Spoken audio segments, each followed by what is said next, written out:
तो फ्रेंड्स यहाँ पर हम चलते हैं, ये क्वेश्चन नंबर 4 है। क्वेश्चन नंबर 4 में ये देखिए ना, एक फलन कहाँ से है, आपका वास्तविक संख्या से वास्तविक संख्या R है। जब वास्तविक संख्या है तो कोई बात नहीं है, और फलन है भी क्या, f(x) बराबर मॉड ऑफ x। मॉड की प्रॉपर्टी अगर आपको मालूम हो तो इसको बनाने में कितने मिनट लगेंगे, 2 मिनट से ज़्यादा नहीं लगेंगे। आपको मालूम होगा कि मॉड के अंदर चाहे आपकी नेगेटिव वैल्यू हो चाहे आप पॉजिटिव वैल्यू हो, बाहर निकलने के बाद वो सभी के सभी नंबर्स पॉजिटिव ही रहते हैं। जैसे मैं आपको यहाँ पर कहूँ, जैसे आपके पास -5 हो, इसका भी मान भी होता है 5, -3 हो तो इसका मान हो जाता है मॉड के अंदर, बाहर निकलेगा तो +3, या चाहे तो आप 2 लो, मॉड ऑफ 2 इसका मान हो जाता है 2, या मॉड ऑफ 5 हो तो इसका भी मान हो जाता है 5। इस प्रकार मॉड के अंदर चाहे आप नेगेटिव वैल्यू लो या पॉजिटिव वैल्यू लो, कोई फर्क नहीं पड़ता है, मॉड के बाहर निकलने के बाद वो पॉजिटिव हो जाते हैं। तो इसके लिए अगर हम देखना चाहें वेन आरेख के द्वारा, तो यहाँ से आप देख सकते हो f(x) को एक फलन दिया गया है जिसका मान होता है y, और ये है मॉड ऑफ x। यदि यहाँ पर x, यहाँ देखिए x और y दो फलन अगर हम बनाते हैं तो ये आपका प्रांत और ये आपका सहप्रांत होगा। अगर x की वैल्यू -1 रखे तो इसका मान आता है 1, चाहे 1 रखे तो इसका मान आता है 1, या -2 रखे तो इसका मान आता है 2, और 2 रख दिया जाए तो भी इसका मान आएगा 2। इस प्रकार 1 1 से जुड़ा है, 1 भी आपका किससे, 1 ही से जुड़ा है, ठीक है ना। और इस प्रकार -2 2 से जुड़ा है, और 2 का प्रतिबिंब क्या है, 2 मिल रहा है। इस प्रकार यह एकाकी न होकर बहुएकाकी फलन बन जाती है। क्या यह आच्छादक है? अब बताइए, ये आपका R है, ये देखिए आपका रैशनल नहीं है, वास्तविक संख्या तो वास्तविक संख्या है, और वास्तविक संख्या में नेगेटिव और पॉजिटिव वैल्यू दोनों होते हैं। और यहाँ मॉड की वजह से इसका जो क्या परिसर, इसका जो सहप्रांत आएगा, सहप्रांत में सभी के सभी वैल्यू क्या आएंगे, पॉजिटिव आएंगे, नेगेटिव वैल्यू कोई आएगा नहीं, और इसमें तो नेगेटिव वैल्यू भी उपलब्ध है, इसलिए नेगेटिव वैल्यू का पूर्व प्रतिबिंब किसमें, प्रांत में नहीं मिलेगा, तो ये आपका आच्छादक भी नहीं होगा। तो ये आपका आच्छादक भी नहीं है और आपका यह एकाकी भी नहीं है। बस इसको यहाँ पर लिख देना है। लिखेंगे कि यहाँ से आपका ये सेम टू सेम रहेगा। अच्छा, एक काम करते हैं ना, ये देखिए एक काम कर देते हैं, चलिए हम इसको यहीं से करते हैं। तो ये आपका है एकाकी, ठीक है ना। एकाकी के लिए क्या चाहिए आपको, एकाकी के लिए आपको क्या चाहिए, फलन ऑफ x1 का मान इक्वल टू फलन ऑफ x2 का मान का बराबर कीजिए, और वहाँ से प्रूफ कर देते हैं कि x1 बराबर x2 अगर आ रहा है तो एकाकी है, नहीं आ रहा है तो एकाकी नहीं है। बट हियर क्या है, x1 not equal to x2, ठीक है ना। आप यहाँ देख रहे हैं ना, एकाकी नहीं है, बहु एकाकी है, इसका मतलब x1 का मान x2 के बराबर नहीं होगा। एग्जाम्पल भी आप दे सकते हैं यहाँ से।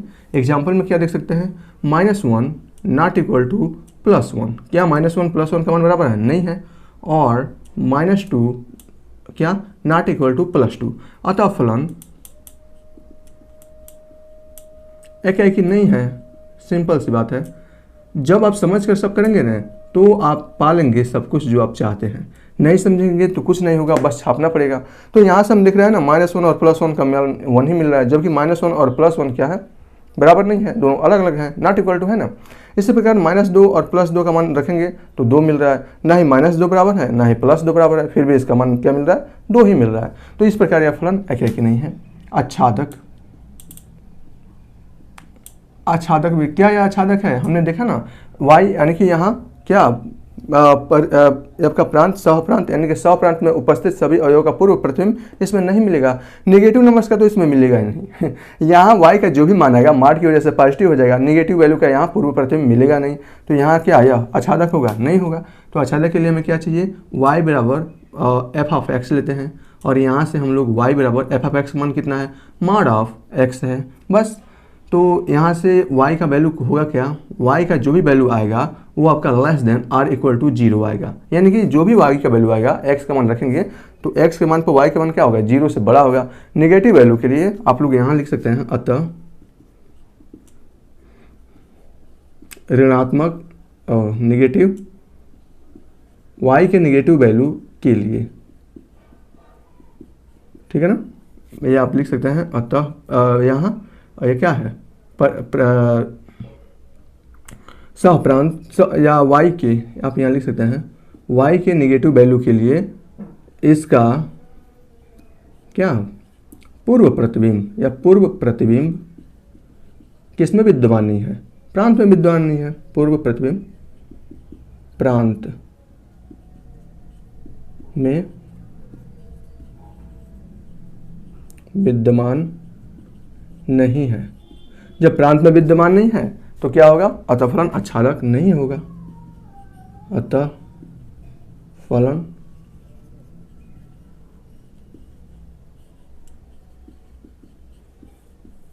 नहीं होगा। बस, नहीं एकाकी है, नहीं आच्छादक है। हमने जो प्रूफ करना था वो हमने प्रूफ कर दिया।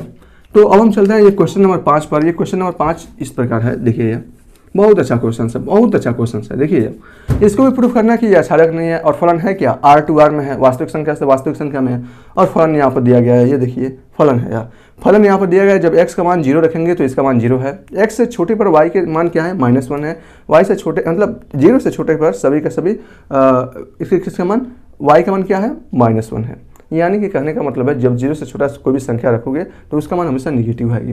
0 से बड़े पर इसका मान पॉजिटिव है और उसका मान हमेशा हर हाल में 1 ही आना है। एक बार मैं इसको समझा देता हूँ वेन आरेख के द्वारा, फिर हम इसको प्रूफ करके लिख लेंगे। ओके, यहाँ देखिए फलन है क्या, फलन ऑफ f ऑफ x, ठीक है ना। ये क्या है, 0 पर फलन ऑफ x का मतलब होता है आपका y होता है, ठीक है ना। फलन ऑफ x इसका मतलब y। फलन ऑफ x, अगर x का मान 0 यानी कि फलन ऑफ 0 लिया जाएगा तो यहाँ से x बराबर, ये देखिए x बराबर 0 पर यहाँ से y का मान क्या आ जाएगा, 0 ही आएगा। तो यहाँ से y का मान क्या आ गया, 0 आ गया, ठीक है ना। x का मान अगर 0 से हम लोग बढ़ा लेते हैं, इस कंडीशन में x का मान जब 0 से बढ़ा, चलिए 1 लेते हैं तो इसका मान क्या है, 1 ही है। 2 लेते हैं तो इसका मान 1 ही है। 3 लेते हैं इसका मान 1 ही है। 4 लेंगे तो भी इसका मान 1 है। 0 से छोटा सा भी वैल्यू लेंगे यानी कि -1 पर इसका मान क्या आ जाएगा, -1 आ जाएगा, ठीक है ना, -1 आ जाएगा। -2 पर इसका मान क्या होगा, -1। -3 पर इसका मान क्या आएगा, -1। इतना से हम लोग समझ लेंगे। इस प्रकार आप देख रहे हैं कि 0 पर इसका मान 0 और 0 से बड़ा जितने भी पॉजिटिव नंबर हैं उसके लिए इसका प्रतिबिंब क्या मिल रहा है, 1 मिल रहा है। 0 से छोटे सभी नंबर्स के लिए इसका प्रतिबिंब क्या मिल रहा है, -1 मिल रहा है। कितना अच्छी बात है ना। चलिए हम इसको एक समूचे में पैक कर देते हैं। ये आपका हो जाएगा प्रांत और ये आपका हो जाएगा सहप्रांत, ठीक है ना। अब देखिए 0 का प्रतिबिंब 0, 1 का प्रतिबिंब 1, 2 का प्रतिबिंब 2, 3 का प्रतिबिंब 1, 4 का प्रतिबिंब 1, -1 का प्रतिबिंब -1, -2 का प्रतिबिंब -2, -1, -3 का प्रतिबिंब -1। क्या ये आपका एकाकी होगा? दिल खोल कर बोलिए, क्या यहाँ आपका एकाकी होगा? नहीं होगा। क्यों नहीं होगा? प्रांत के 2 या 2 से अधिक अवयवों का प्रतिबिंब सहप्रांत में उपस्थित सिर्फ एक अवयव से है, बहुएकाकी। तो यह बहुएकाकी हो जाएगा, ठीक है ना। बहुएकाकी हो गया तो क्या यह एकाकी है? नहीं है। आच्छादक देख ले क्या, आच्छादक में यहाँ देखिए कौन कौन से नंबर आएंगे आच्छादक में। आच्छादक में रेशनल आपका है वास्तविक संख्या से वास्तविक संख्या यानी कि R2R है। क्या सिर्फ R में यही 3 अवयव उपस्थित रहते हैं क्या? 2 नहीं आता है, -2 नहीं आता है, +3 नहीं आता है, 4, 5, 6, 7, 8 नहीं आते हैं। आते हैं भाई, इसमें बहुत सारे नंबर्स आते हैं। जब बहुत सारे नंबर्स आते हैं उसका पूर्व प्रतिबिंब तो इसमें मिल नहीं रहा, क्योंकि 0 से सभी बड़ी संख्याओं के लिए इसका प्रतिबिंब है 1, 0 से सभी छोटी संख्याओं के लिए इसका प्रतिबिंब है क्या, -1। अब एक बताइए 2 के लिए इसका पूर्व प्रतिबिंब निर्धारित होगा? नहीं मिलेगा। जब 2 के लिए नहीं मिलेगा, 3 के लिए नहीं मिलेगा, यानी 1 से बड़ी संख्याओं के लिए नहीं मिलेगा इसका पूर्व प्रतिबिंब, ठीक है ना। यानी कि यहाँ देखिए अगर मैं इसको यहाँ पर 2 रखूँ तो 2 का इसका पूर्व प्रतिबिंब कहीं मिलेगा ही नहीं। अगर मैं इसके जगह पर 5 रख दूँ तो इसका पूर्व प्रतिबिंब मिलेगा नहीं। जब पूर्व प्रतिबिंब नहीं मिलेगा तो ये आपका आच्छादक भी नहीं होगा। तो हमें यही प्रूफ करना था, नया एकाकी है, नया आच्छादक है। आप इस प्रकार प्रूफ कर सकते हो, ठीक है। चलिए हम इसको यहाँ से मैं इसको लिखवा भी देता हूँ कि आपको प्रॉपर नोट्स में कैसे इसको लिखना है। यहाँ मैं हल कर रहा हूँ, हल मैं एकाकी के लिए कर ले रहा हूँ। एकाकी का मतलब 1-1 फंक्शन, ठीक है ना, 1-1 फंक्शन।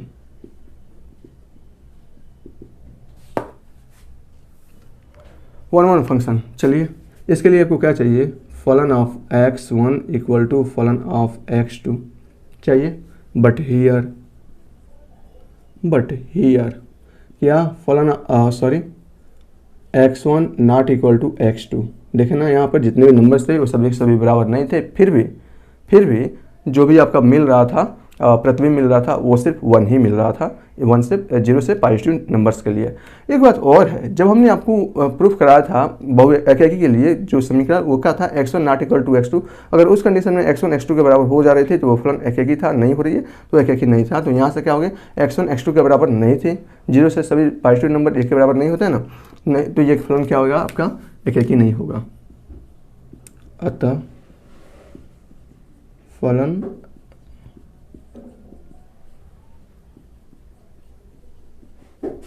एकाकी नहीं है। ओके, इस प्रकार आप इसे लिख सकते हैं। आच्छादक देख लेते हैं ना, ये आपका एकाकी होगा, ये आपका आच्छादक हुआ।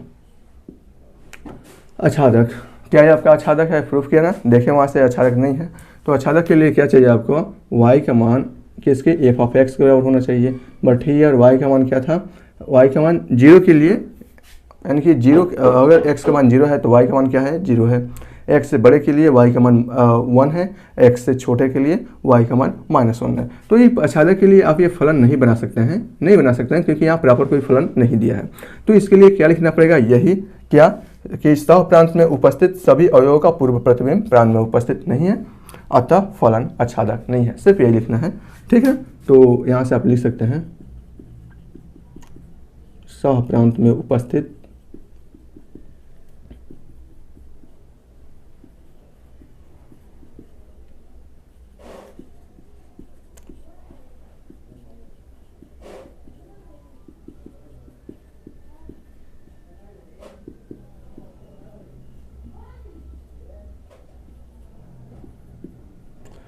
सह प्रांत में उपस्थित सभी अवयवों का पूर्व प्रतिबिंब प्रांत में क्या नहीं है? प्रांत में उपस्थित नहीं है,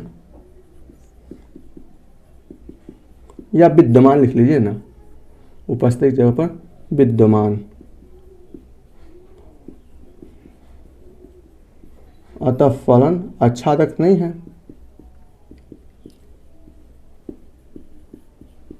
जब मैंने अपना यहाँ पर ये कोचिंग स्टार्ट किया था ऑनलाइन का, वहाँ से भी मैंने आपको बताया था कि कॉन्सेप्ट के तौर पर आपको कोई भी प्रॉब्लम नहीं होगी, 1% भी प्रॉब्लम नहीं होगी। हर प्रॉब्लम को मैं एक एग्जांपल के द्वारा समझाऊंगा। भले उसको समझने में आपको 10 मिनट एक्स्ट्रा खर्च लग जाए, लेकिन एक बार आप अगर कॉन्सेप्ट को समझ लेते हो, कोई भी क्वेश्चंस बनाने में आपको 2 से 3 मिनट से ज़्यादा नहीं लगेगा। इन्हीं क्वेश्चंस को बनाने में आपको 2 से ज़्यादा मिनट नहीं लगेंगे अगर आपने प्रॉपर पिछले वाले कॉन्सेप्ट को समझ लिया है। मैं बार बार कॉन्सेप्ट को फिर से डिटेल से समझाता हूँ, ताकि कोई अगर बच्चा नया जुड़ रहा है तो उसको अच्छे से समझ में आ जाए, ठीक है ना। तो अब हम चलते हैं क्वेश्चन नंबर 6, 7, 8, वो भी देखते हैं वो क्या है। 6 है और ये आपका 7 और ये आपका 8 है। बहुत ही आसानी तरीके से हम इसको करेंगे हर एक एग्जाम्पल के साथ। यहाँ देखिए क्या दिया गया है, एक समुच्चय ए दिया गया है जिसके अवयव 1, 2, 3 है, दूसरा समुच्चय बी है जिसके अवयव 4, 5 है। लेकिन हाँ, ये एक फलन है। ये फलन कहाँ से कहाँ तक परिभाषित है? देखिए ये फलन है, ए से बी में एक फलन परिभाषित है, यानी कि समुच्चय ए से बी में परिभाषित है। और इसके बीच में जो फलन है वो कुछ इस प्रकार है। एक का प्रतिचित्रण, यानी कि एक का इमेज 4 मिल रहा है, 2 का इमेज 5 और 3 का इमेज 6। तो इसमें हमें सिद्ध करना है कि जो एफ है यानी कि फलन है वो एकाकी है। आच्छादक तो प्रूफ करना नहीं, ये है मैं इसको मिटाने रही हूँ, इसका कम है, इसमें इसका कम नहीं है, बाकी में पड़ेगा, इसलिए मैं इसको मिटाने रही हूँ। यहाँ देखिए फलन किस प्रकार परिभाषित है। यहाँ देखिए ये वास्तव में एक फलन है, ठीक है ना। ये फलन, ये आपका ई है, ये आपका बी है, सॉरी ये आपका ई है और ये आपका बी है, और ये फलन परिभाषित है ए से बी में एक फलन परिभाषित है। क्या है? एक क्रमिक युग्म में जो पहला अवयव होता है वो समुच्चय एक्स के अवयव होते हैं, जो दूसरा होता है समुच्चय वाई के अवयव होता है। तो एक और उसके बाद से एक का इमेज क्या है? 4 है, 2 का इमेज क्या है? 5 है, और यहाँ से 3 का इमेज क्या है? 6 है। और कह रहा है क्या कि यह एकाकी है। क्या यह एकाकी नहीं है? सिंपल से दिख रहा है कि एक का इमेज 4 मिल रहा है, 2 का इमेज 5 यानी 3 का इमेज 6, यानी कि प्रांत के यहाँ प्रांत में उपस्थित प्रत्येक अवयव का अद्वितीय प्रतिबिंब सह प्रांत में उपस्थित है, अतः फलन एकाकी है। यहाँ सिर्फ आपको लिखना है, फलन नहीं बनाने हैं। f(x1) बराबर f(x2) तब बनाया जाता है जब उसका फलन दिया गया हो दो चर वाले रेखीय समीकरण में, या फिर किसी न किसी फंक्शन में, x और y के चर में। तो यहाँ पे आपको क्या लिखेंगे? प्रूफ, यहाँ से हल लिखेंगे, और हल में आपको सिर्फ इतना लिखना है क्या कि प्रांत के, नहीं इसको नहीं, यहाँ लिख लेते हैं ना, यहाँ प्रांत में उपस्थित, प्रांत में, ये तो आच्छादक के लिए था ना, प्रांत में उपस्थित प्रत्येक अवयव का पूर्व, प्रत्येक अवयव का अद्वितीय प्रतिबिंब। अद्वितीय का मतलब एक ही के साथ जुड़ा है ना, एक ही है तो एक का जुड़ाव एक के साथ होना चाहिए। पर अद्वितीय प्रतिबिंब सह प्रांत में उपस्थित है।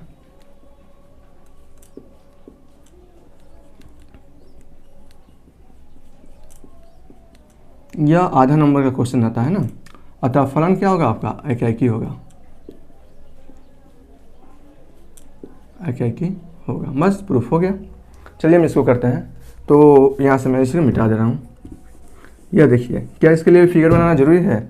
यहाँ हम इसके लिए फिगर कौन सा चल रहा है, ये चलेगा, हाँ, इसके लिए हम लोग फिगर बना लेते हैं ना।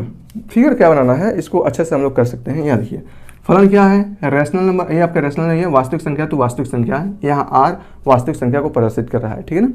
तो क्या है, फलन वास्तविक संख्या से वास्तविक संख्या में है। और फलन क्या है, फलन आप x = 3 - 4x। तो हमें सबसे पहले इसका प्रूफ करना है कि ये आपका एकाकी है या आच्छादक है। अगर एकाकी और आच्छादक है तो हमें ये तो फलन एकाकी और आच्छादक हो जाता है, ठीक है ना। या तो एकाकी होगा या तो आच्छादक होगा या दोनों होगा तो एकाकी आच्छादक कर देंगे। हम यहाँ प्रूफ कर रहे हैं। प्रूफ हम ए को कर रहे हैं पहला फलन। उसके लिए क्या लेते हैं, फलन ऑफ x1 = फलन ऑफ x2 लेते हैं एकाकी प्रूफ करने के लिए। एकाकी लिखे ही नहीं है तो प्रूफ कहाँ से कर रहे हैं भाई। तो सबसे पहले क्या प्रूफ कर रहे हैं, एकाकी,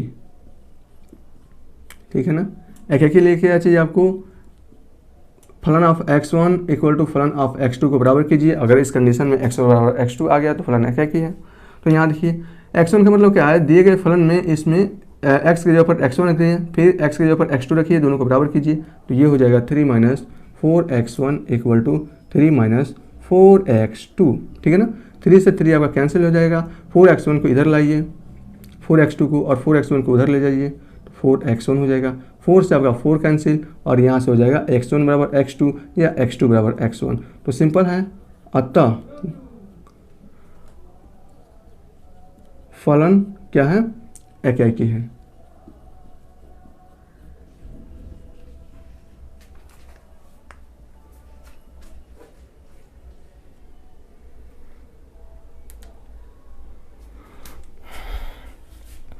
अब हम आच्छादक प्रूफ कर दें, कितना अच्छा रहेगा ना।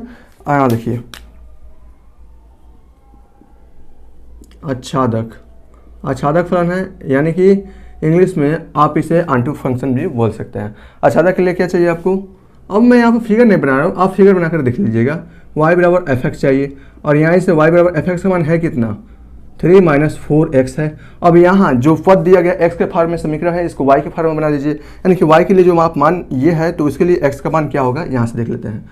तो ये हो जाएगा आपका 4x = 3 - y, और यहाँ से अगर आप 4 को नीचे लाएंगे तो ये हो जाएगा 4, ठीक है ना। अब यहाँ देखिए क्या y के प्रत्येक मान के लिए, क्या y यानी कि किसके लिए, y क्या है आपका सह प्रांत के प्रत्येक मान के लिए x का कोई ना कोई ऐसा मान विद्यमान होगा जो इसका प्रतिबिंब बनेगा, पूर्व प्रतिबिंब बनेगा। यहाँ देखिए कहने का मतलब ये है, यहाँ y के मान क्या क्या हो सकते हैं। क्या y के मान कोई भी रेशनल नंबर लेंगे तो यहाँ x का मान परिभाषित है। y के प्रत्येक मान के लिए x का मान अगर परिभाषित है तो वह फलन आच्छादक होगा, परिभाषित नहीं है तो वह फलन आच्छादक नहीं होगा। और y कहाँ से कहाँ तक है, रेशनल नंबर आपका वास्तविक संख्या से वास्तविक संख्या में है। वास्तविक संख्या मतलब 0 1 2 3 4 5 6 7 8 कुछ भी हो जाएगा, फ्रैक्शन में हो जाएगा, अंश में हो जाएगा, भिन्न में हो जाएगा, कुछ में हो जाएगा, ठीक है ना। अब यहाँ देखिए ये आपका समीकरण बना है यहाँ से, ठीक है ना, ये वाला बना है। y का मान अगर 1 रखा जाए, 2 रखा जाए, 3 रखा जाए, 4 रखा जाए, कुछ भी रख रहे आप y का मान, 0 भी रखेंगे तो 3 - 0 बराबर हो जाएगा 0, और 0 से छोटे 0 हो जाएगा, और यहाँ से 0/4 आएगा 0, और 0 जो आपका आएगा वो आपका किस में रहेगा, वास्तविक संख्या में रहेगा। मैं फिगर ही बना देता हूँ, आपको अच्छे से समझ में आ जाएगी। यहाँ देखिए यह आपका है r से r में कोई फलन क्या है, परिभाषित है, f परिभाषित है, ठीक है ना। यहाँ x का मान लिख रहा हूँ, यहाँ y का मान लिख रहा हूँ। y का मान अगर हम यहाँ पर 3 रख दे तो x का मान क्या आ जाएगा, 3 में से 3 हो जाएगा, 0/4 हो जाएगा 0। x का मान अगर हम 2 रखते हैं तो उस कंडीशन में 3 में से 2 जाएगा, बचेगा आपका क्या, 1 बचेगा, और 1 आपका /4 = x का मान हो जाएगा 1/4। x का मान अगर -1 रखे तो 3 - 1 + 4 हो जाएगा, और 4/4 हो जाएगा 1।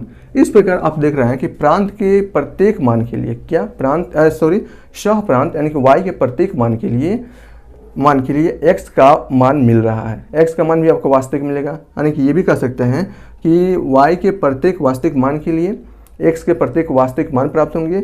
अतः प्रांत के प्रत्येक अवयव का पूर्व प्रतिबिंब सह प्रांत के प्रत्येक अवयव का पूर्व प्रतिबिंब प्रांत में उपस्थित होगा। ओके, अतः फलन आच्छादक होगा। तो यहाँ से फलन क्या होगा, आच्छादक होगा। आप यहाँ लिख सकते हैं अतः फलन आच्छादक होगा। अब यहाँ देखिए ये फलन एकाकी भी है, ये फलन आच्छादक भी है, तो ये फलन एकाकी आच्छादक हो जाएगी। सिंपल है, कर सको है ना।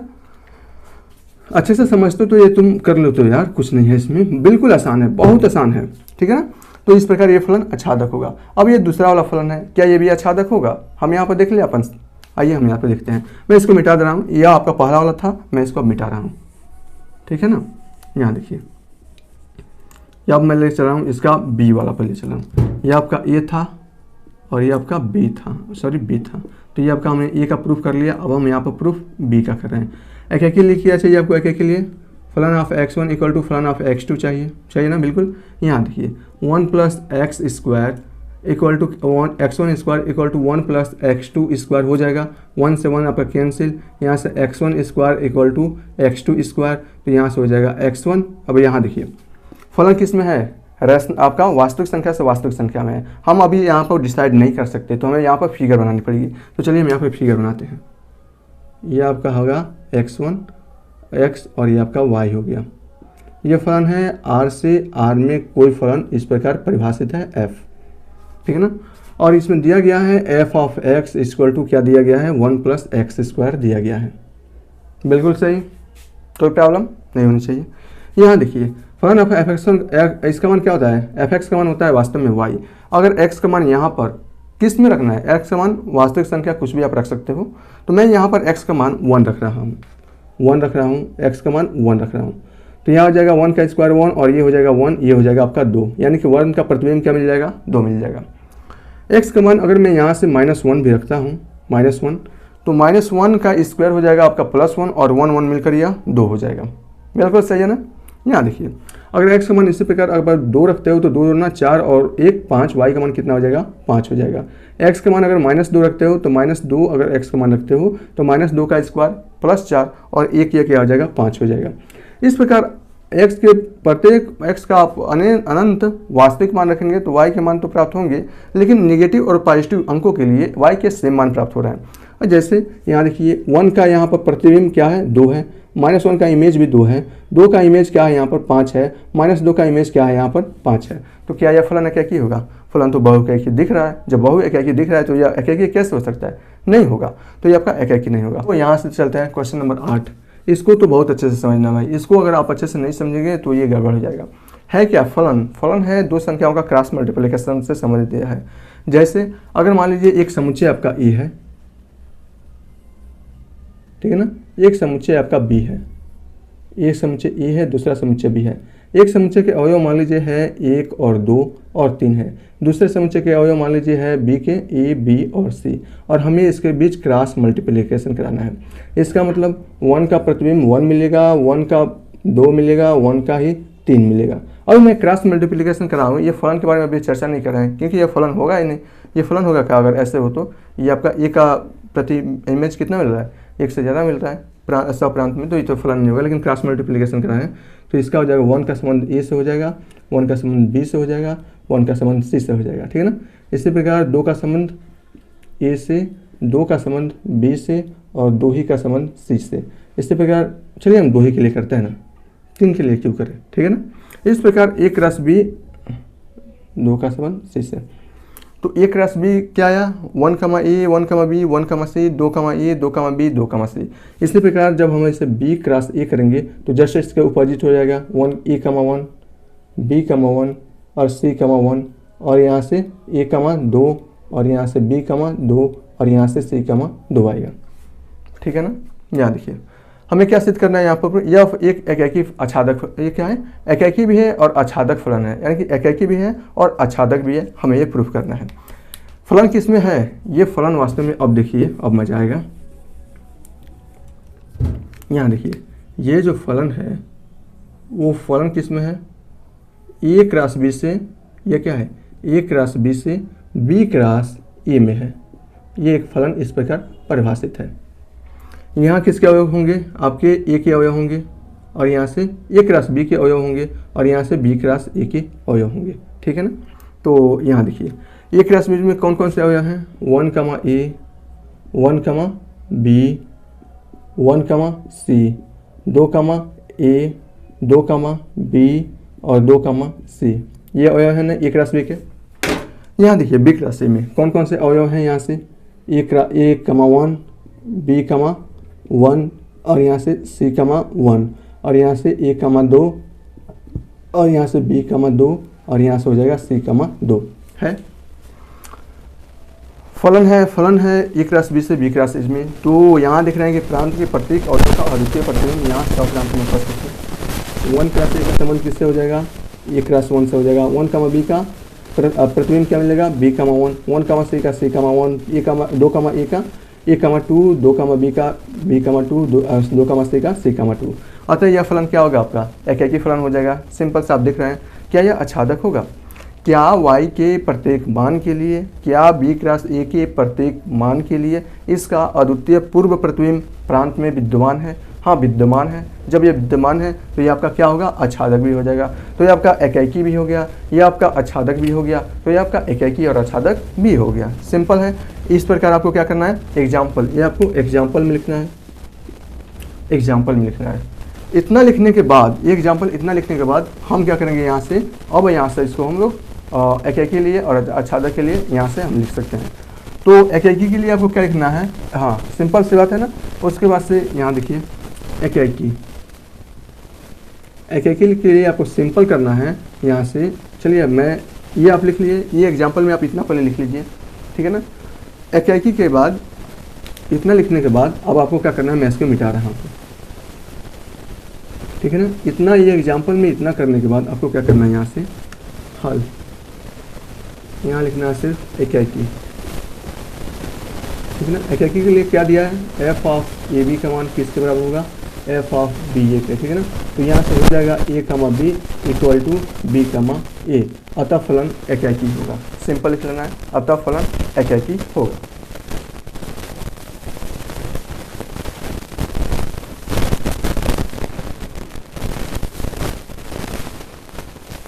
हो गया सिंपल सा, अतः फलन एकाकी होगा। उसके बाद से आपको क्या करना है, यहाँ पर आच्छादक को लिखना है।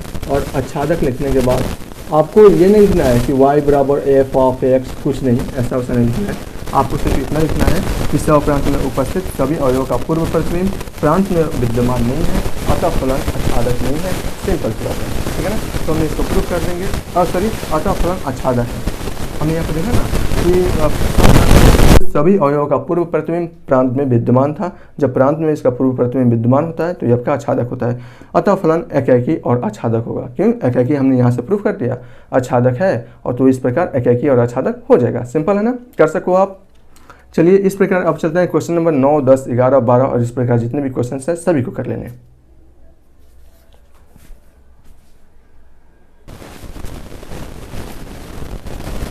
यहाँ देखिए फ्रेंड्स, ये क्वेश्चन नंबर 9, 10, 11 है और एक और क्वेश्चन पूछा है 12, उसको भी हम लोग कर लेंगे। यहाँ देखिए यह क्या दिया गया है, एक फलन दिया गया है और एक फलन किस प्रकार है, n के पदों में है। जहाँ n अगर विषम है तो फलन का मान क्या है, n+1/2 है। अगर n का मान सम है तो n का मान क्या है, n/2 है। और यहाँ ये आपका नेचुरल नंबर n कहाँ, इसके नंबर जितने भी बिलोंग्स करेंगे वो नेचुरल नंबर में बिलोंग्स करेंगे, इनकी प्राकृतिक संख्या में, 1 से लेकर सभी पॉजिटिव संख्याओं में। और यहाँ लिखिए, और इसमें फलन क्या है, n to n में है। तो क्या फलन एकाकी आच्छादक है, हमें ये प्रूव करना है। सिंपल है, कर सकते हैं हम लोग। चलिए हम लोग इसको करते हैं। मैं इसको एग्जाम्पल यहाँ मैं इसको ले रहा हूँ, है ना। यहाँ जल्दी जल्दी मैं इसको ले रहा हूँ, समय कम। फलन किस में लेना है आपका, n से n में कोई फलन लेना है, ठीक है ना। ये आपका n से n में कोई एक फलन लेना है। सिंपल है ना, ओके। ये देखिए जब n का मान विषम है, चलिए n का मान विषम रखते हैं। विषम का मतलब क्या होता है, 1, 3, 5, 7 ये सभी विषम होता है। तो जब फलन का मान 1 है तो इसका मान कितना हो जाएगा, और फलन है कि आपका f of x equal to क्या दिया है, यही है ना फलन आपका, तो यही है।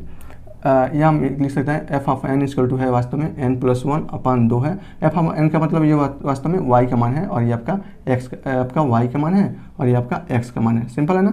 तो चलिए यहाँ देखिए, यदि n का मान 1 रखेंगे तो n आपका विषम है ना, तो 1 रखेंगे तो 1, 1, 2 और ये हो जाएगा 1/2 हो जाएगा, ठीक है ना। जब n का मान विषम 3 रखेंगे तो 3, 1, 4/2 ये हो जाएगा 2। जब n का मान विषम यानी कि 5 रखेंगे तो 5, 1, 6 बचेगा आपका 5, 1, 6 और 6/2 यानी कि हो जाएगा 3, ठीक है ना। ओके अब जब n का मान सम है, ओके जब n का मान हम सम रखेंगे यानी कि n का मान जब 2 रखेंगे तो इसका मान हो जाएगा 2/2 यानी कि आएगा आपका 1। n का मान जब 4 रखेंगे तो 4/2 रखेंगे, n का मान 2 रख दिए हम ना, और सॉरी 4 रखेंगे ना। n का मान जब 4 रखेंगे तो आएगा 4/2 आ जाएगा आपका 2, ठीक है ना।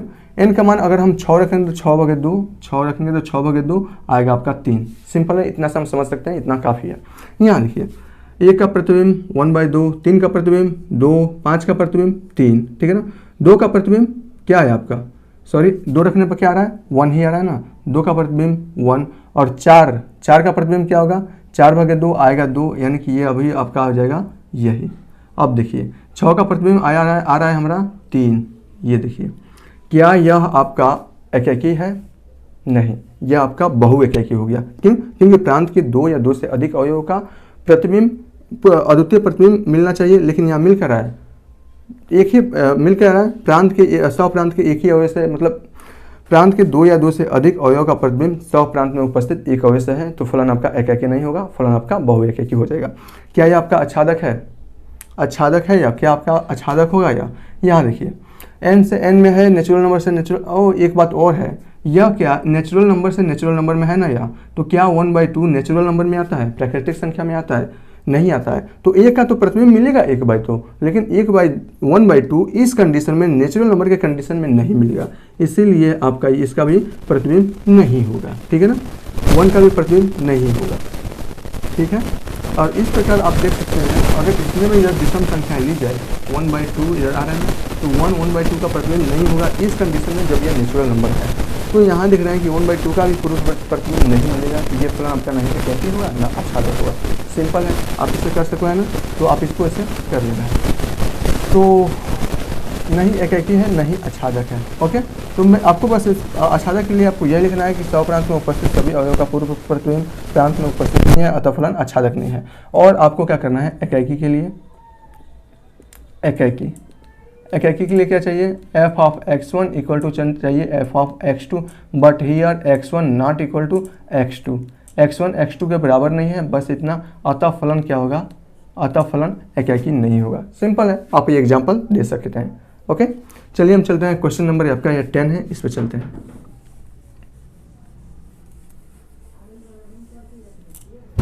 इसको मैं हल कर रहा हूँ। अब यहाँ देखिए फलन क्या है, ये है फलन ऑफ f का मतलब क्या होता है, यहाँ पर f का मतलब वास्तव में y होता है, और इसका मान दिया है x-2 अपान x-3, ठीक है ना।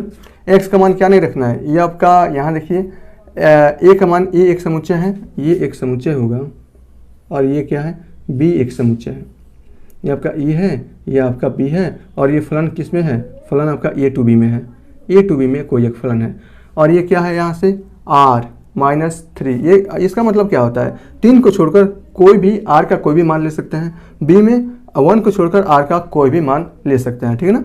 तो यहाँ से देखिए अगर ये x का मान क्या है, x का मान, अगर मैं x का मान क्या नहीं लेना है, पहला समुच्चय में समुच्चय a के अवयव x के अवयव होते हैं ना, तो यहाँ सबसे पहले x का मान क्या नहीं लेना है, 3 नहीं लेना है, 3 को छोड़कर कोई भी संख्या ले सकते हैं। जब यहाँ 3 को छोड़कर कोई भी संख्या लेंगे, यहाँ देखिए जैसे मैं x के जगह पर 4 ले लेता हूँ, तो y की जगह पर क्या आ जाएगा, 4 में से 2 जाएगा बचेगा आपका 2, और 4 में से 3 जाएगा बचेगा आपका 4 में से 2 जाएगा बचेगा आपका 2, 4 में से 3 जाएगा बचेगा आपका 1, यानी कि हो जाएगा आपका 2, ठीक है ना। अगर मैं इसके जगह पर 1 भी लेता हूँ x की जगह पर 1, तो 1 में से 2 जाएगा बचेगा आपका -1, 1 में से -3 जाएगा बचेगा आपका -2, और माइनस से माइनस कैंसिल हो जाएगा बचेगा आपका 1/2, ठीक है ना। 1 का मान अगर मैं -2 लेता हूँ, तो -2 ये हो जाएगा 0, और ये हो जाएगा समथिंग अपन x -3, ये हो जाएगा आपका 0। तो -2 पर 2 पर भी इसका मान क्या आ जाएगा, 0 मिल रहा है। इस प्रकार आप देख सकते हैं कि प्रांत के प्रत्येक अवयव का अद्वितीय प्रतिबिंब स्वप्रांत में तो मिलेगा, तो ये फलन आपका एकैकी तो होगा, लेकिन 3 नहीं लेना है, इसमें बोल दिया है ना कि a यानी कि x का जो भी अवयव है 3 को छोड़कर आपको कोई भी वास्तविक संख्या लेना है, तो यहाँ आप लिख सकते हैं। तो इस प्रकार यहाँ प्रांत के प्रत्येक अवयव का अद्वितीय प्रतिबिंब यहाँ मिलने वाला है, ठीक है ना। आच्छादक देख लिया हम लोग। आच्छादक में क्या करना है, b के लिए, किसके लिए, b के लिए आपको क्या लेना है, सॉरी 1 को छोड़कर कोई भी संख्या, 1 है कि 2 है इसमें, 1 मिनट भैया, हाँ 1 को छोड़कर कोई भी संख्या लेना है। 1 लेने से गड़बड़ हो जाएगा ना, 1 लेने से क्या गड़बड़ होगा, यहाँ देखिए 1 में से 2 जाएगा बचेगा आपका क्या, सॉरी यहाँ देखिए ये आपका क्या होगा, मैं यहाँ पहले मैं देख ली इसको लिख देता हूँ एकैकी के लिए। एकैकी के लिए क्या चाहिए आपका, फलन ऑफ x1 इक्वल टू फलन ऑफ x2 को बराबर कीजिए, x1 का मान इधर से x1 -2 अपान x1 -3, और x2 के लिए x2 -2 अपान x2 -3, ठीक है ना। अब यहाँ से आप जब आप इसका क्रॉस मल्टीप्लिकेशन करेंगे, इसको पूरा सॉल्व करेंगे, तो यहाँ से आ जाएगा आपका x1 इक्वल टू x2 आ जाएगा, ठीक है ना। इसको आपको सॉल्व कर लेना है, ये आपका साफ कर सकते हैं। जब x1 इक्वल टू x2 आ जाएगा, अतः फलन क्या है, एकाकी है, एकाकी है। आच्छादक के लिए आपको क्या करना है, यहाँ देखिए, आच्छादक के लिए यहाँ बस समझना यहाँ से होता है कि क्या हाँ एक का प्रतिबिंब एक मिल रहा है, तो मिल रहा है तो एकाकी है, तो यहाँ से आप तो ये तो सिंपल है, ये तो आप कर सकोगे। तो यहाँ देखिए आच्छादक के लिए क्या चाहिए, y बराबर फलन of f x equal to होता है, y बराबर फलन ऑफ एफ एक्स का मान है कितना, x माइनस 2 अपान x माइनस 3 है, ठीक है ना। अब यहाँ y के पदों में है, हम इसको x के पदों में करते हैं और फिर चेक करते हैं कि क्या y के प्रत्येक मान के लिए x का कोई वास्तविक मान मिल रहा है कि नहीं मिल रहा है। तो यहाँ इसको करते हैं, तो ये हो जाएगा आपका एक्स वाई, क्रॉस मल्टीप्लिकेशन करते हैं, -3y equal to x minus 2, ठीक है, बिल्कुल ठीक है। और यहाँ देखिए आपका ये हो जाएगा x y minus 3y equal to x minus 2, हमें इसमें x के पदों में ज्ञात करना है। तो यहाँ से हो जाएगा आपका एक्स वाई और माइनस एक्स इक्वल टू 2 और प्लस 3y, एक्स इसमें से कॉमन ले लीजिए, तो ये हो जाएगा y minus 1 equal to 2 plus 3y, और यहाँ से आप देख सकते हैं होगा x equal to 2 plus 3y upon y minus 1। अब आपको समझ में आ रहा है कि b का मान यानी कि y का मान यह 1 क्यों नहीं कर रहा है लेने के लिए, क्यों, जब आप y का मान यहाँ पर 1 रखेंगे तो समथिंग बटा 1, कोई भी संख्या के नीचे अगर 0 है तो वो फलन अपरिभाषित हो जाएगा। इसलिए पहले बोल दिया है कि b यानी कि y का जो भी मान लेंगे वह 1 को छोड़कर कोई भी वास्तविक संख्या ले सकते हैं। जब 1 को छोड़कर here y not equal to 1, ठीक है ना, नहीं लेना है, तो उस कंडीशन में इस अगर y का मान 1 को छोड़कर कोई भी लेंगे तो x का मान वहाँ से आपका वास्तविक संख्या प्राप्त होगी। जब वास्तविक संख्या प्राप्त होगी तो यहाँ y का मान क्या होगा, y के प्रत्येक अवयव का पूर्व प्रतिबिंब प्रांत में उपस्थित होगा। जब y का प्रत्येक अवयव का पूर्व प्रतिबिंब किसमें, प्रांत में उपस्थित होगा, तो ये फलन आपका आच्छादक होगा। तो यहाँ लिख सकते हैं अतः फलन आच्छादक है, ठीक है। इस प्रकार आप इसे कर सकते हैं। क्वेश्चन नंबर 11 लास्ट बचा है, हम इसको भी देख लेते हैं। तो मैं क्या करता हूँ, वेन अरे के द्वारा सबसे पहले इसको समझा देता हूँ। ये फलन किस में है, r से r में है, समय बहुत ही कम है, r से r में है, ठीक है ना। r से r में कोई एक फलन है f इस प्रकार परिभाषित है कि f of x equal to जिसका मान होता है y और ये है इक्वल टू x का पावर 4। x का मान में या x का मान हो जाएगा या y का मान हो जाएगा। x का मान 1 लेंगे तो 1 का पावर 4 हो जाएगा 1, x का मान -1 लेंगे तो -1 का पावर 4 इक्वल टू हो जाएगा 1, 2 लेंगे तो इसका मान हो जाएगा 16, -2 भी लेंगे तो इसका मान हो जाएगा 16। यहीं से बस समझ लेते हैं, 2 से हो जाएगा। इस प्रकार आप देख सकते हैं 1 का इमेज 1 है, -1 का इमेज 1 है, 2 का इमेज 16, -2 का इमेज भी 16 है। इस प्रकार ये फलन एकाकी नहीं होगा, आच्छादक होगा। सिंपल सा है, कर लोगे आप, ओके। दूसरा देखते हैं, अच्छा फलन क्या होगा, एकाकी नहीं होगा, बहु एकाकी होगा। आच्छादक के लिए क्या चाहिए, क्या किसमें सह प्रांत में सिर्फ 1 और 16 ही उपस्थित होंगे। इसके बीच में आने वाले जितने भी वास्तविक संख्याएं होंगी 1 और 16 जैसे 2, 3, 4, 5, 6, 7, 8 को छोड़ 8, 9, 10, 11, 12, 13, 14, 15 भी तो आएंगी, और भी संख्या आएंगी 16 को छोड़कर। तो उस कंडीशन में उन सभी का पूर्व प्रतिबिंब किसमें, प्रांत में उपस्थित नहीं होगा। तो जब प्रांत में उन सब का पूर्व प्रतिबिंब उपस्थित नहीं होगा तो ये फलन आपका आच्छादक भी नहीं होगा, ठीक है ना। तो मैं इसको करा देता हूँ अच्छे से, यहाँ लिख लीजिए। एकाकी सबसे पहले हम कर लेते हैं ना, एकाकी के लिए क्या चाहिए, f of x1 equal to f of x2 चाहिए। बट हियर आपको यहाँ लिखना है, here x1 f of x1 का मान कितना है, x1 के पावर 4 है और इसका मान x2 के पावर 4 है। But here x1 not x1 equal to हो जाएगा प्लस माइनस, ठीक है ना, कितना x2 हो जाएगा। और यहाँ से लिख सकते हैं x1 not equal to x2, ठीक है ना। आप यहाँ देखें ना 1 और -1 बराबर नहीं था, लेकिन उसका पूर्व प्रतिबिंब उसका प्रतिबिंब क्या मिल रहा था, 1 ही मिल रहा था। तो इस कंडीशन में अतः फलन क्या नहीं है, एकाकी नहीं है,